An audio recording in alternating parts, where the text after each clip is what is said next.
साथियों, ये जो ब्लॉग है वो ऐतिहासिक तथ्यों पर है और बिल्कुल तार्किक है और तथ्यवार है, तारीख वाइज है। घटना भी अभी आधुनिक समय की है और भारत के महान लोगों से संबंधित है। और इसमें पहली बार इतिहास में, भारत के इतिहास में, आप भारत का इतिहास हरिश्चंद्र जी के टाइम से उठा लीजिए, राजा हरिश्चंद्र, प्रभु श्री राम, और मतलब आप किसी भी उसमें उठा लीजिए और आधुनिक आज की तारीख तक आप उठा लीजिए। अगर किसी राजा महाराजा का अपमान मंच पर हुआ अगर पहली बार, तो वो हुआ 4 फरवरी 1916 को। अब पूरा घटनाक्रम आप सुनिए। उससे पहले राजा महाराजा या छत्री या राजपूत या ठाकुर का अपमान कोई नहीं कर पाया। हाँ, युद्ध में हार जीत हुई है तो वो तो एक हार जीत एक क्रम है, जो लड़ेगा आपस में वो कोई जीतेगा कोई हारेगा, ये तो क्रम चलता रहता है, इतिहास का विषय है। लेकिन अपमान का विषय अगर है कहीं और तो इस ब्लॉग को सुनिए और समझिए कि वास्तव में जो एक राष्ट्रीय भावना थी, जो एक ज्ञान भारत का था, भारत की शिक्षा के लिए समर्पण था भारतीय लोगों का, उसको कैसे अपमानित किया गया था और उसको मतलब पददलित किया गया था, वो भी भारत के महान कर्णधार लोगों के द्वारा। जरूर सुनिए इसको पूरा, तब आपको आज की स्थिति में जो राजपूत विद्रोह या राजपूत किसी एक संघर्ष के लिए उतर आए हैं या जागरूक हो रहे हैं, इस भाषा में कहिए कि राजनीतिक अपने उसके लिए, अधिकारों के लिए वो जागरूक हो रहे हैं। किसी से नाराज़गी वाली ना ना की जाए। लोकतंत्र है, सब अपनी मर्जी मन के मालिक हैं। जिस समय तक आदमी मोहर लगाता है उस समय तक वो स्वतंत्र है, ऐसी व्यवस्था है ये। और भारत के संविधान ने प्रत्येक नागरिक को ये अधिकार दिया है। सरकारों का दायित्व है कि अपने नागरिकों के अधिकार की पूरी हर हालत में रक्षा करे। हाँ, तो वही छत्री और राजपूत कर रहे हैं, कोई अलग से थोड़ी कर रहे हैं। तो चलिए सुनिए साहब। साथियों नमस्कार, मैं राम प्रताप सिंह कुशवाहा। हमारे चैनल ज्ञान एंड नॉलेज के प्रोग्राम मंथन में आप सबका बहुत बहुत स्वागत है, अभिनंदन है। आज सामयिक घटना पर चर्चा होगी और चर्चा बहुत ही महत्वपूर्ण है। बात क्यों भाई, अब भारत में इससे ज़्यादा महत्वपूर्ण कोई चीज़ हो ही नहीं सकती। 2024 के लोकसभा चुनाव, लोकतंत्र, दुनिया का सबसे बड़ा लोकतंत्र, उसका चुनाव। और लोकतंत्र में तो भारत आदि और अनादिकाल से जिंदा ही रहा है और वास्तव में अब तो है लोकतंत्र घर घर पहुंच गया है, बच्चे बच्चे पहुंच गए हैं। प्रत्येक बच्चा इंतज़ार करता है कि कब 18 साल की उम्र पूरी हो और कब हम मतदान का उपयोग करें। तो सबसे पहला निवेदन तो ये कि भाई जो भी 18 साल से हो गए, ऊपर हो गए हैं, वो पहले देख लें कि उनका वोट बन गया है कि नहीं बन गया। सरकारी तंत्र है, कभी कभी अक्रमण्ड हो जाते हैं कर्मचारी और अधिकारी, तो एक तो ये देख लें, ये व्यक्तिगत आपकी जिम्मेदारी है कि देख लें भाई कि मतदान आप वोट आपका बन गया कि नहीं बन गया। पूरे भारत में कहीं भी वोट बनना चाहिए, तो एक तो ये बात देख लें और मतदान करने ज़रूर जाएं। हाँ, मतदान करने ज़रूर जाएं।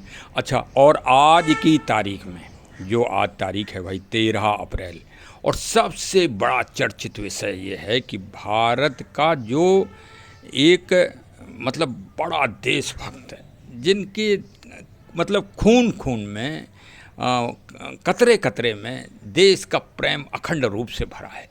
मतलब कोई तो जागते में किसी को भरा होगा, ये तो सोते अगर रहे हैं ये समुदाय या ये समाज, जिसको छत्री, राजपूत, ठाकुर आदि आदि कहा जाता है, इनके जो मतलब वर्ग के लोग हैं, ये सोते में भी इनको देश प्रेम भरा है।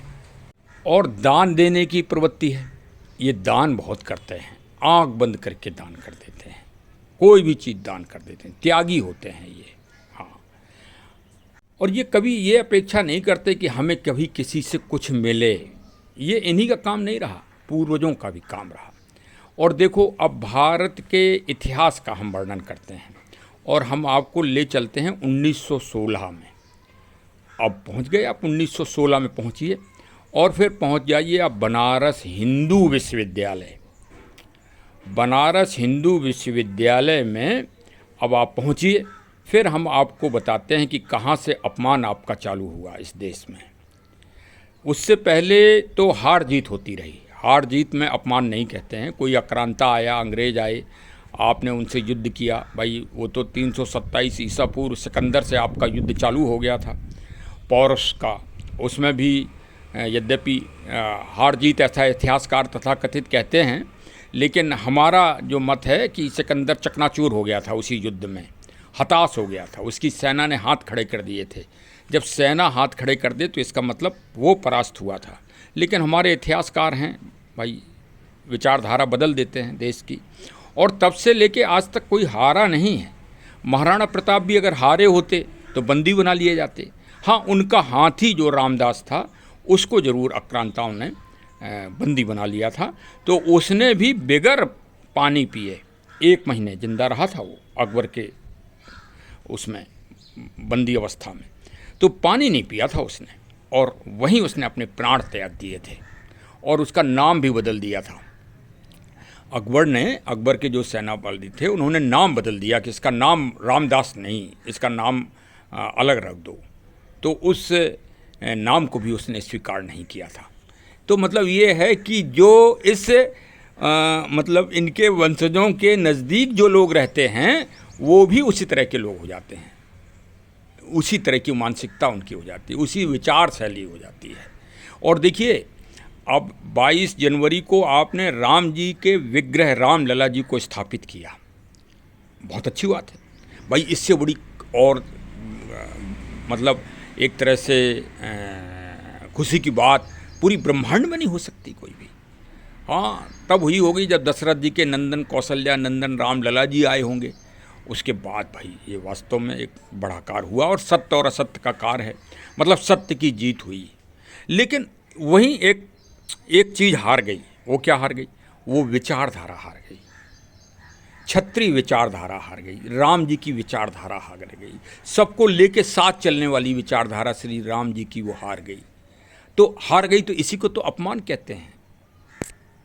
अब भाई यही तो विचारधारा श्री रामचरितमानस में है, और कोई रामचरितमानस में राम जी का चरित्र, हाँ चरित्र, अब चरित्र तो अलग चीज़ है, लेकिन चरित्र के से ही तो विचारधारा है। वही विचारधारा का वर्णन है रामचरितमानस में।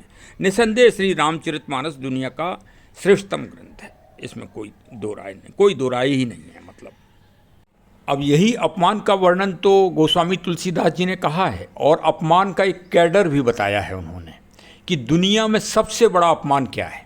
देखिए, मैं उस चौपाई को उन्हें पढ़े दे रहा हूँ। यद्यपि जग दारुण दुख नाना, सबते कठिन जाति अवमाना।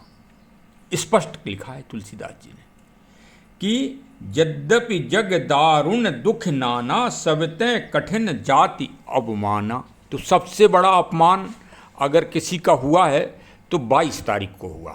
22 तारीख को अग्रिम लाइन में एक भी क्षत्रिय वंश के लोग नहीं बैठे थे। वो क्षत्रिय वंश के लोग जो 1528 में सबसे पहले अगर महिला सशक्तिकरण में कोई अगर सही अमर गति को प्राप्त हुआ तो रानी भीटी और राजा भीटी और अन्य राजागण, जिन्होंने बाकायदे विरोध किया था सत्य और असत्य का, वो शहीद हुए, मतलब अमर गति को पाए। तो पहली लाइन में और न ही कार्यक्रम में एक भी क्षत्रिय नहीं था, और न आज की तारीख तक ट्रस्ट में कोई क्षत्रिय है। तो इससे ज़्यादा और अपमान क्या हो सकता है।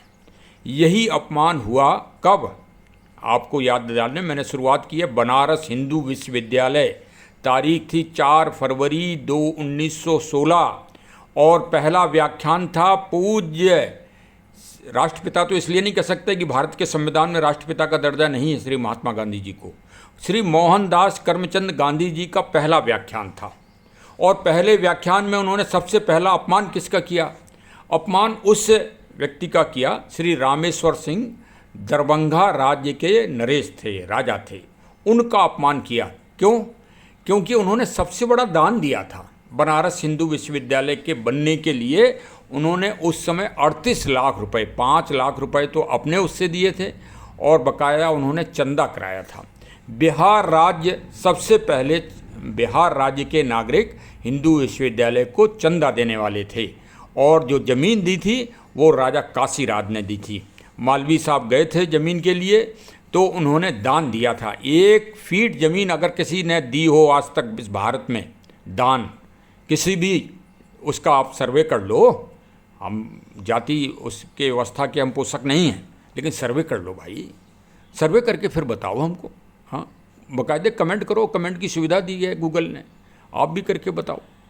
तो उन्होंने मालवीय जी से ये कहा कि जहाँ तक आप पैदल चल सको हम इस विश्वविद्यालय के लिए उतनी ज़मीन आपको दान देंगे।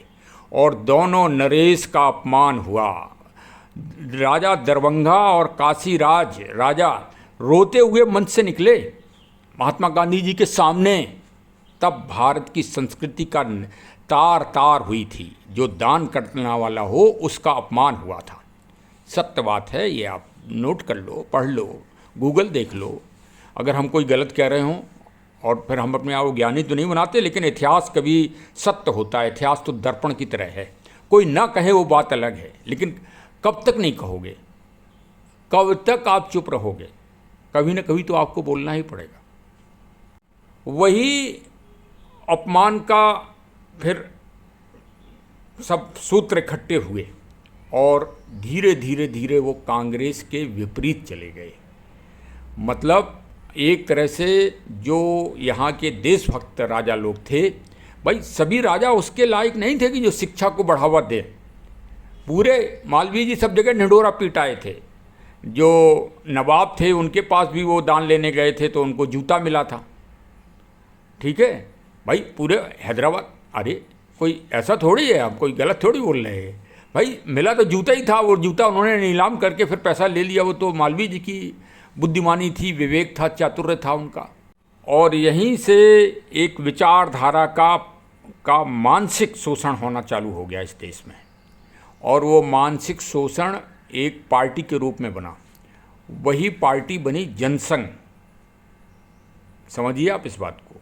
और उसमें वही देशभक्त राजा महाराजा इकट्ठे हुए जो अपने आप को क्षत्रिय कहते थे या क्षत्रिय विचारधारा के लोग थे। मतलब देशभक्ति, राष्ट्रभक्ति के विचारधाराओं के लोगों की पार्टी बनी जनसंघ। वो इसलिए कि हमारे गांव में 2 सगे भाई थे, तो एक गाड़ी आई और उसमें विजया राजे सिंधिया जी आई थी प्रचार करने। टूटी जीप थी, धक्का से स्टार्ट होती थी, तो धक्का देने के लिए छोटे छोटे बच्चे गए थे। उसमें वो 2 भाई भी गए थे। तो उसी बीच में कांग्रेस की भी गाड़ी निकली।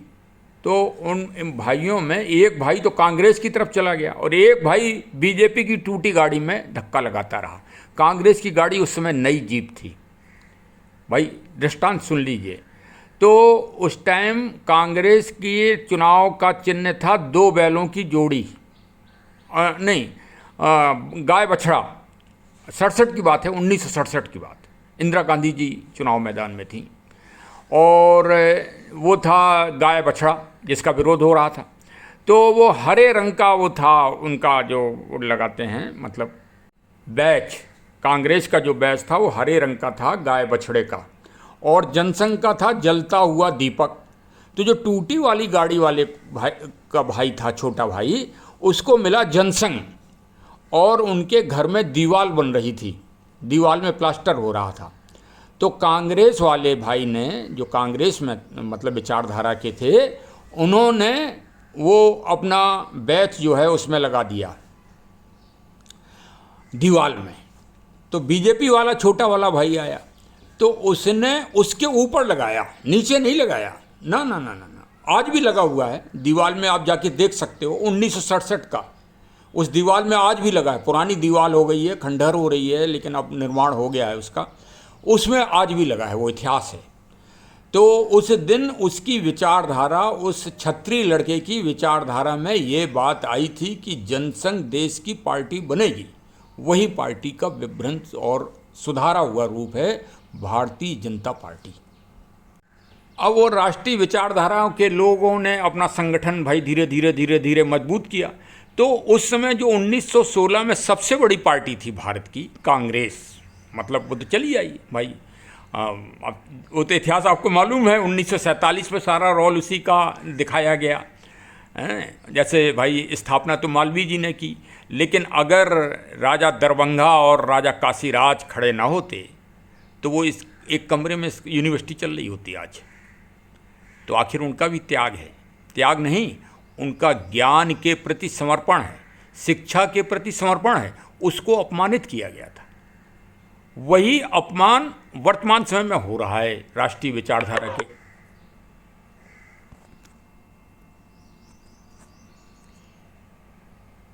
तो कांग्रेस पार्टी का समापन हो गया भाई। पहले कांग्रेस पार्टी में कई राजा महाराजा थे, आज एक भी नहीं है, समापन हो गया। क्यों? क्योंकि राष्ट्र प्रेम, देश प्रेम की भावना और ईमानदारी की भावना लोगों में आज भी है। अब उसी का संगठन है भारतीय जनता पार्टी हुई है।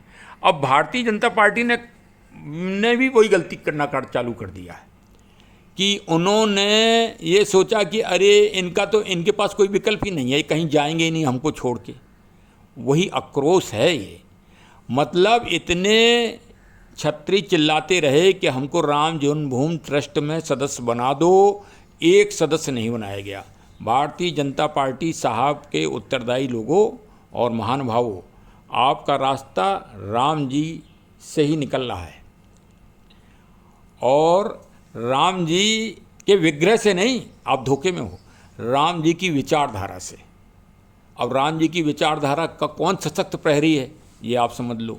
वो लोग हैं रामचंद्र जी के प्रहरी जिन्होंने 500 साल तक जूते नहीं पहने, छाता नहीं लिए, तौलिया नहीं लिए, कि पद्मावत फिल्म के डायरेक्टर, ये जरा आप निर्णय कर लो अब अपनी विचारधारा में कि आपकी विचारधारा कहाँ जा रही है। तभी माननीय शंकराचार्य श्री निश्चलानंद स्वामी जी ने कहा है, क्षत्रियो जागो और आगे बढ़ो और भारत की राजनीति में मुखर होकर राजनीति में भाग लो, नहीं तो भारत की राजनीति पतित होती जा रही है। हम नहीं कह रहे हैं, माननीय शंकराचार्य जी ने कहा है। उनकी वीडियो सुन लीजिए, उनका ब्लॉग सुन लीजिए, उनका लिखित स्टेटमेंट भी की जानकारी आप कर लीजिए। तो क्षत्रियो भाई आपको जागना पड़ेगा। लेकिन एक बात का ध्यान रखिएगा, भगवान प्रभु श्री राम जी ने समुद्र को उतना ही दंड दिया जितना आवश्यक था। विनय न मानत जलद जड़ गए 3 दिन बीत, बोले राम सकोप तब भय बिन होय न प्रीत।